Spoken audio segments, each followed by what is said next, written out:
ಓಂ ಶ್ರೀ ಗುರುಭ್ಯೋ ನಮಃ ಹರಿ ಓಂ. ಓಂ ಕಾತ್ಯಾಯನಾಯ ವಿದ್ಮಹೇ ಕನ್ಯಾಕುಮಾರಿ ಧೀಮಹಿ ತನ್ನೋ ದುರ್ಗಿ ಪ್ರಚೋದಯಾತ್. ಓಂ ಶ್ರೀ ಶಿವಂ ಗುರುಭ್ಯೋ ನಮಃ. ಆತ್ಮೀಯ ವೀಕ್ಷಕರಿಗೆಲ್ಲರಿಗೂ ಕೂಡ ಚಂದ್ರಶೇಖರ್ ಮಾಡುವಂತಹ ಆತ್ಮೀಯ ನಮಸ್ಕಾರಗಳು.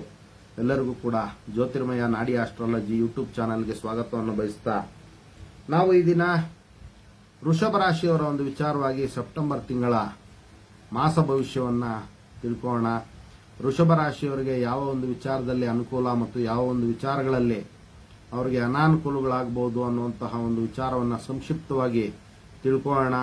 ಇನ್ನು ಅದಕ್ಕಿಂತಲೂ ಮೊದಲು ಗ್ರಹ ಸ್ಥಿತಿಯ ಒಂದು ಬದಲಾವಣೆ ಯಾವ ತರ ಇದೆ ಅನ್ನುವಂತಹ ಒಂದು ವಿಚಾರಗಳನ್ನು ತಿಳ್ಕೊಳ್ಳೋಣ. ನೋಡಿ, 4/9/2024 ಬುಧ ಗ್ರಹರು ಸಿಂಹರಾಶಿಗೆ ಪ್ರವೇಶ ಆಗ್ತಕ್ಕಂಥದ್ದು. ಇನ್ನು 16ನೇ ತಾರೀಕು 9ನೇ ತಿಂಗಳು 2024 ರವಿ ಗ್ರಹರು ಕನ್ಯಾ ರಾಶಿಗೆ ಪ್ರವೇಶ ಮಾಡುವಂಥದ್ದು.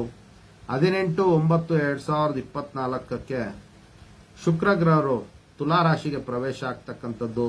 ಇನ್ನು 23ನೇ ತಾರೀಕಿನಂದು ಪುನಃ ಬುಧ ಗ್ರಹರು ಕನ್ಯಾ ರಾಶಿಗೆ ಪ್ರವೇಶ ಆಗ್ತಾ ಇರ್ತಕ್ಕಂಥದ್ದು. ಇದಿಷ್ಟು ಕೂಡ ಗ್ರಹರ ಒಂದು ಬದಲಾವಣೆ ಸೆಪ್ಟೆಂಬರ್ ತಿಂಗಳಲ್ಲಿ ನಡೆಯುವಂಥದ್ದು. ಇನ್ನು ವೃಷಭ ರಾಶಿಯವರಿಗೆ ಯಾವ ಯಾವ ಮನೆಯಲ್ಲಿ ಯಾವ ಯಾವ ಗ್ರಹರ ಒಂದು ಪ್ರಭಾವ ಇರುತ್ತೆ, ತತ್ಸಂಬಂಧ ಅವರಿಗೆ ಯಾವ ರೀತಿ ಫಲಗಳಿರುತ್ತೆ ಅನ್ನುವಂಥದ್ದನ್ನ ನೋಡೋಣ. ನೋಡಿ, 1ನೇ ಮನೆಯಲ್ಲಿ ಜನ್ಮರಾಶಿಯಲ್ಲಿ ಗುರುಗ್ರಹರ ಒಂದು ಪ್ರಭಾವ ಇರುವಂಥದ್ದು. 2ನೇ ಮನೆಯಲ್ಲಿ ಕುಜಗ್ರಹರ ಒಂದು ಪ್ರಭಾವ. ಇನ್ನು 3, 4ನೇ ಮನೆಗಳಲ್ಲಿ ಬುಧ ಮತ್ತು ಶುಕ್ರಗ್ರಹರ ಒಂದು ಪ್ರಭಾವ ಇರುವಂಥದ್ದು. ಇನ್ನು 5ನೇ ಮನೆಯಲ್ಲಿ ರವಿ, ಶುಕ್ರ ಮತ್ತು ಕೇತು ಗ್ರಹರ ಒಂದು ಪ್ರಭಾವ. 6ನೇ ಮನೆಯಲ್ಲಿ 18ನೇ ತಾರೀಕಿನ ನಂತರ ಶುಕ್ರ ಗ್ರಹರ ಒಂದು ಪ್ರಭಾವ. ಇನ್ನು 10ನೇ ಮನೆಯಲ್ಲಿ ಶನಿ ಗ್ರಹರ ಒಂದು ಪ್ರಭಾವ. 11ನೇ ಮನೆಯಲ್ಲಿ ರಾಹು ಗ್ರಹರ ಒಂದು ಪ್ರಭಾವ ಇರೋದ್ರಿಂದ ನೋಡಿ, ವಿಶೇಷವಾಗಿ ಒಂದೊಂದು ಗ್ರಹ ಒಂದೊಂದು ರೀತಿ ವಿಶಿಷ್ಟವಾದಂತಹ ಒಂದು ಫಲಗಳನ್ನ ಕೊಡುವಂಥದ್ದು ಗ್ರಹರ ಒಂದು ವಿಶೇಷತೆ ಆಗಿರುತ್ತೆ. ನೋಡಿ, ಮೊದಲನೇದಾಗಿ ಗುರುಗ್ರಹರು ಅವರ ಒಂದು ಜನ್ಮ ಸ್ಥಾನದಲ್ಲಿರೋದ್ರಿಂದ ವಿಶೇಷವಾದಂತಹ ಒಂದು ಜ್ಞಾನ ಪ್ರಾಪ್ತಿಯಾಗುವಂಥದ್ದು. ಕಾರಣ, ಗುರುಗ್ರಹರು ಶುಭ ಗ್ರಹರಾಗಿರ್ತಾರೆ. ನೋಡಿ, ಸಾಮಾನ್ಯವಾಗಿ ಎಲ್ಲರೂ ಹೇಳ್ತಾರೆ 1ನೇ ಮನೆಯಲ್ಲಿ ಗುರುಗ್ರಹರಿದ್ದಂತಹ ಒಂದು ಸಂದರ್ಭದಲ್ಲಿ ಅವರು ಶುಭ ಫಲ ಕೊಡಲ್ಲ ಅಂತ. ಆದರೆ ನಾಡಿ ಜ್ಯೋತಿಷ್ಯದ ಪ್ರಕಾರ ಗುರು ಯಾವುದೇ ಸ್ಥಾನದಲ್ಲಿದ್ರೂ ಕೂಡ ಅವರ ಒಂದು ನೈಸರ್ಗಿಕವಾದಂತಹ ಒಂದು ವಿಶೇಷತೆ ಮೊದಲನೇದಾಗಿ ಶುಭ ಫಲವನ್ನು ಕೊಡುವಂಥದ್ದು. ನೆಗೆಟಿವ್ ಅಂತೂ ಆಗೋದಿಲ್ಲ. ಸ್ವಲ್ಪ ಪ್ರಿಕಾಷನ್ಸ್ ಅನ್ನ ಕೆಲವೊಂದು ವಿಚಾರಗಳಲ್ಲಿ ಯಾವುದೇ ಗ್ರಹಗಳಾಗಲಿ ಆ ಒಂದು ಗ್ರಹಗಳ ಒಂದು ವಿಚಾರಗಳು, ಕಾರಕತ್ವಗಳು ಪಾಸಿಟಿವ್ ಪ್ಲಸ್ ನೆಗೆಟಿವ್ ಎರಡೂ ಇರುತ್ತೆ. ಆ ಒಂದು ನೆಗೆಟಿವ್ ಕಾರಕತ್ವಗಳನ್ನು ಕೂಡ ನಾವು ಗಣನೆಗೆ ತೆಗೆದುಕೊಂಡು ಅದರ ಒಂದು ವಿಚಾರಗಳಲ್ಲಿ ಸ್ವಲ್ಪ ಎಚ್ಚರಿಕೆಯನ್ನು ವಹಿಸಬೇಕಾಗುತ್ತೆ. ನೋಡಿ, ಅದೇ ರೀತಿ ಆರೋಗ್ಯದ ಒಂದು ವಿಚಾರದಲ್ಲಿ ವೃಷಭ ರಾಶಿಯವರು ಸ್ವಲ್ಪ ಎಚ್ಚರಿಕೆಯನ್ನು ವಹಿಸಬೇಕಾಗುತ್ತೆ. ಅವರ ಒಂದು ಶುಗರ್ ಲೆವೆಲ್ಸ್ ಅಲ್ಲಿ ಏರುಪೇರಾಗುವಂತಹ ಒಂದು ಸಾಧ್ಯತೆ ಇರುತ್ತೆ. ಕಾರಣ, ಗುರುಗ್ರಹರು ಶುಗರ್ಗೆ ಕಾರಕರಾಗಿರ್ತಾರೆ. ಆದ್ರಿಂದ ಸ್ವಲ್ಪ ಆರೋಗ್ಯದ ಒಂದು ವಿಚಾರದಲ್ಲಿ ಸ್ವಲ್ಪ ಎಚ್ಚರಿಕೆಯನ್ನು ವಹಿಸಬೇಕಾಗುತ್ತೆ. ಇನ್ನು ನೋಡಿ, ಅವರ ಒಂದು ಗೌರವ ಜಾಸ್ತಿ ಆಗ್ತಕ್ಕಂಥದ್ದು.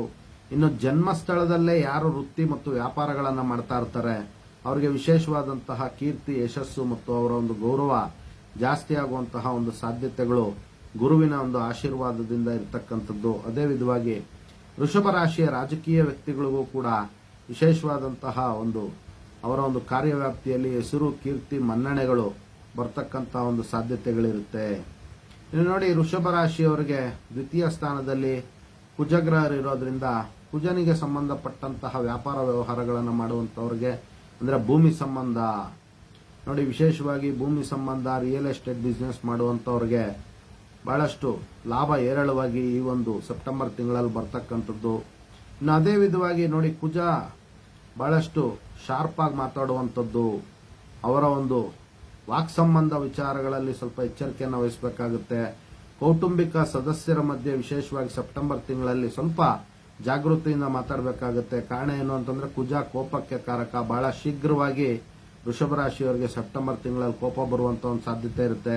ಅದರಲ್ಲೂ ಕೂಡ ಕುಟುಂಬ ಸ್ಥಾನದಲ್ಲಿ ಕುಜ ಇರೋದ್ರಿಂದ ಕುಟುಂಬ ಸದಸ್ಯರ ಮದುವೆ ಕಿರಿಕಿರಿ ಆಗುವಂಥದ್ದು, ಸ್ವಲ್ಪ ಅಸಮಾಧಾನ ಉಂಟಾಗ್ತಕ್ಕಂಥದ್ದು. ಅದರಲ್ಲೂ ಕೂಡ ಪತಿ ಪತ್ನಿಯರ ಒಂದು ವಿಚಾರದಲ್ಲಿ ಸ್ವಲ್ಪ ಎಚ್ಚರಿಕೆಯನ್ನು ವಹಿಸಬೇಕಾಗುತ್ತೆ. ವೃಷಭ ರಾಶಿಯ ವ್ಯಕ್ತಿಗಳು ಅವರ ಒಂದು ಸಂಗಾತಿಗಳ ಜೊತೆ ಸ್ವಲ್ಪ ಎಚ್ಚರಿಕೆಯಿಂದ ವರ್ತಿಸಬೇಕಾಗುತ್ತೆ ಸೆಪ್ಟೆಂಬರ್ ತಿಂಗಳಲ್ಲಿ. ಕಾರಣ ಅವ್ರಿಗೆ ಬಹಳಷ್ಟು ಶಾರ್ಪ್ ಆಗಿ ಕೋಪ ಬರುವಂತ ಒಂದು ಸಾಧ್ಯತೆ ಇರುತ್ತೆ ಕುಜನ ಒಂದು ಪ್ರಭಾವದಿಂದ. ಇನ್ನು ನೋಡಿ, ವೃಷಭ ರಾಶಿಯವರಿಗೆ ಮಾತೃ ಸಂಬಂಧಿ ವಿಚಾರಗಳಲ್ಲಿ ಬಹಳಷ್ಟು ಅನುಕೂಲಗಳಾಗುವಂತ ಒಂದು ಸಾಧ್ಯತೆ ಇರುತ್ತೆ. ಅಂದ್ರೆ ತಾಯಿಗೆ ಸಂಬಂಧಪಟ್ಟಂತಹ ಆಸ್ತಿ ವಿಚಾರ ಆಗಿರ್ಬೋದು, ಹಣಕಾಸಿನ ಒಂದು ವಿಚಾರಗಳಾಗಿರ್ಬೋದು, ಮತ್ತು ಭೂಮಿ ಸಂಬಂಧ ವಿಚಾರಗಳಲ್ಲಾಗಿರ್ಬೋದು. ಈ ಒಂದು ವಿಚಾರಗಳಲ್ಲಿ ಅವ್ರಿಗೆ ಸೆಪ್ಟೆಂಬರ್ ತಿಂಗಳಲ್ಲಿ ಬಹಳಷ್ಟು ಅನುಕೂಲಗಳಾಗುವಂತ ಒಂದು ಸಾಧ್ಯತೆ ಇರುತ್ತೆ.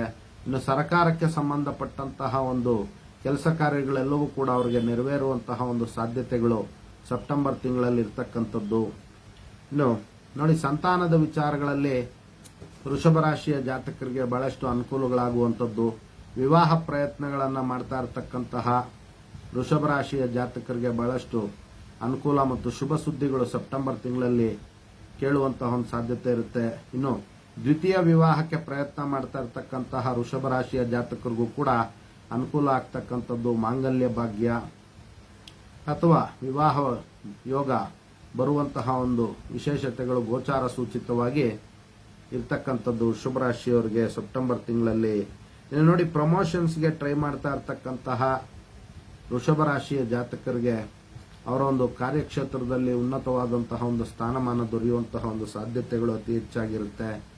ಇನ್ನು ನೋಡಿ, 11ನೇ ಮನೆಯಲ್ಲಿ ರಾಹುವಿನ ಒಂದು ಪ್ರಭಾವ ಇರೋದ್ರಿಂದ ನೋಡಿ, ವ್ಯಾಪಾರ ವ್ಯವಹಾರಗಳಲ್ಲಿ ವಿಶೇಷವಾಗಿ ಎಕ್ಸ್ಪೋರ್ಟ್ ಅಂಡ್ ಇಂಪೋರ್ಟ್ ಬಿಸ್ನೆಸ್ ಮಾಡ್ತಾ ಇರತಕ್ಕಂತಹ ವೃಷಭ ರಾಶಿಯ ಜಾತಕರಿಗೆ ಅದ್ಭುತವಾದಂತಹ ಒಂದು ಲಾಭಗಳು ಬರುವಂತಹ ಒಂದು ಸಾಧ್ಯತೆಗಳು. ಇನ್ನು ವಿದೇಶ ಪ್ರಯಾಣಕ್ಕೆ ಪ್ರಯತ್ನ ಮಾಡ್ತಾ ಇರತಕ್ಕಂತಹ ವೃಷಭ ರಾಶಿಯ ಜಾತಕರಿಗೆ ಅನುಕೂಲಗಳಾಗುವಂತಹ ಒಂದು ಸಾಧ್ಯತೆಗಳು ಅತಿ ಹೆಚ್ಚಾಗಿ ಸೆಪ್ಟೆಂಬರ್ ತಿಂಗಳಲ್ಲಿ ಇರ್ತಕ್ಕಂಥದ್ದು.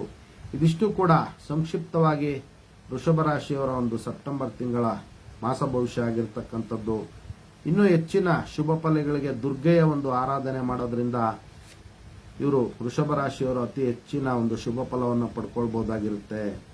ಎಲ್ಲರಿಗೂ ಕೂಡ ಜಗನ್ಮಾತೆಯ ದಿವ್ಯ ಆಶೀರ್ವಾದ ಇರಲಿ ಅಂತ ಮತ್ತೊಮ್ಮೆ ನನ್ನ ಆರಾಧ್ಯ ದೇವತೆ ಲಲಿತಾಂಬಿಕೆ ಬಳಿ ಪ್ರಾರ್ಥನೆ ಸಲ್ಲಿಸುತ್ತಾ, ನೀವು ಎಲ್ಲರೂ ಕೂಡ ನಮ್ಮ ಫೇಸ್ಬುಕ್ ಪೇಜನ್ನು ಫಾಲೋ ಮಾಡಿ, ಯೂಟ್ಯೂಬ್ ಚಾನಲ್ಗೂ ಕೂಡ ಸಬ್ಸ್ಕ್ರೈಬ್ ಮಾಡ್ಕೊಳ್ಳಿ ಅಂತ ಕೇಳ್ಕೊಳ್ತಾ, ಸರ್ವೇ ಜನಃ ಸುಖಿನೋ ಭವಂತು, ಸಮಸ್ತ ಸನ್ಮಂಗಳಾನಿ ಭವಂತು, ಶುಭಮಸ್ತು.